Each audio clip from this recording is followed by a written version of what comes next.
मित्रभेद पंचतंत्र में आपका स्वागत है। आज की कहानी में आप जानेंगे कि संकट आने के पहले उपाय करने वाला और संकट आने के समय अनुसार उसके उपाय करने वाला, इन दोनों को किस प्रकार से सुख मिलता है। चलिए शुरू करते हैं। किसी तालाब में अनागत विधाता, प्रत्युत्पन्नमति और यद भविष्य नाम के 3 मत्स्य रहते थे। एक बार उस तरफ से जाते हुए मछली मारों ने उस तालाब को देखकर कहा, मछलियों से भरे इस तालाब को हमने कभी भी इसके पहले नहीं देखा था। आज तो हमें अपना भोजन मिला, अभी तो संध्या हो गई है, इसीलिए सवेरे हम यहाँ जरूर आवेंगे। बिजली गिरने के समान उसकी यह बात सुनकर अनागत विधाता ने सब मछलियों को बुलाकर कहा, अरे क्या आप लोगों ने मच्छीमारों की बात सुनी? इसीलिए आप सब किसी निकट के तालाब में चले जाएं। कहा है कि कमजोर मनुष्यों को बलवान शत्रुओं से दूर भागना चाहिए या किले में चले जाना चाहिए, इसके सिवा उसकी कोई गति नहीं है।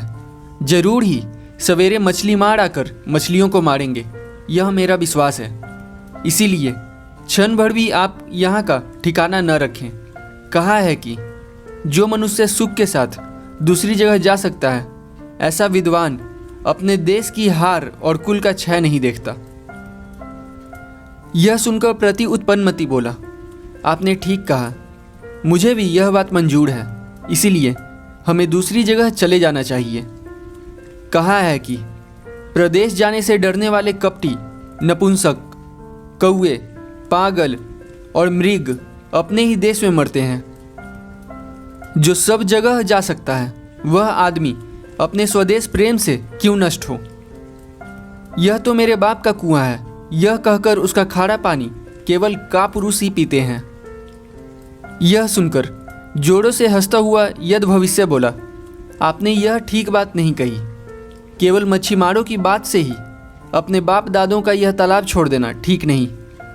अगर हमारी जिंदगी पूरी हो गई है तो दूसरी जगह जाने पर भी मरना ही पड़ेगा।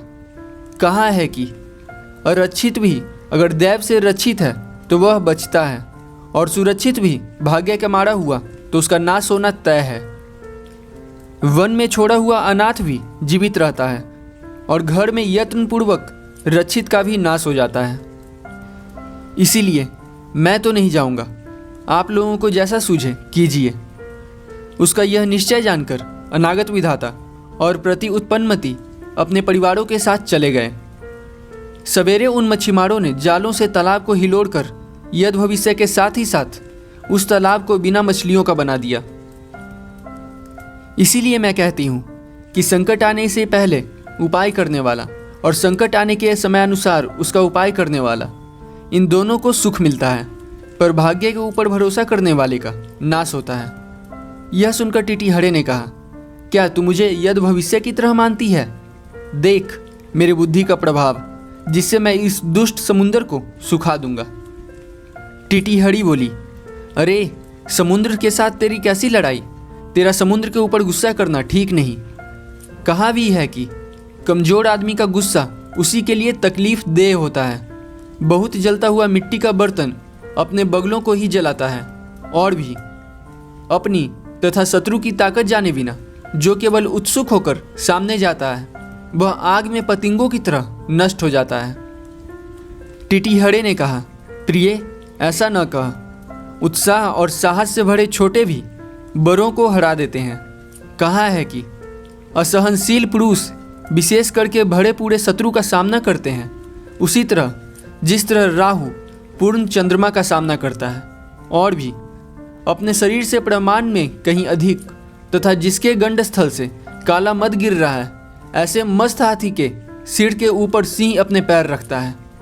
और भी बाल सूर्य का पाद यानी किरण अथवा पैर पर्वत अथवा राजा के ऊपर पड़ता है, तो तेजस्वी होकर भी जन्मा है, उसकी उम्र से क्या काम।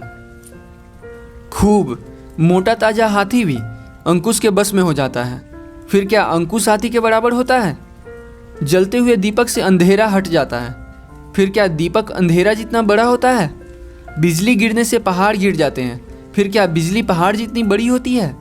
जिसमें तेज विराजता है वही बलवान है, इसीलिए बड़े होने पर ही कोई विश्वास नहीं करता, इसीलिए मैं अपनी चोंच से समुद्र का सारा पानी सोख कर उसे सुखा डालूंगा। टिटीहड़ी बोली, मेरे प्रिय, जिसमें गंगा और सिंध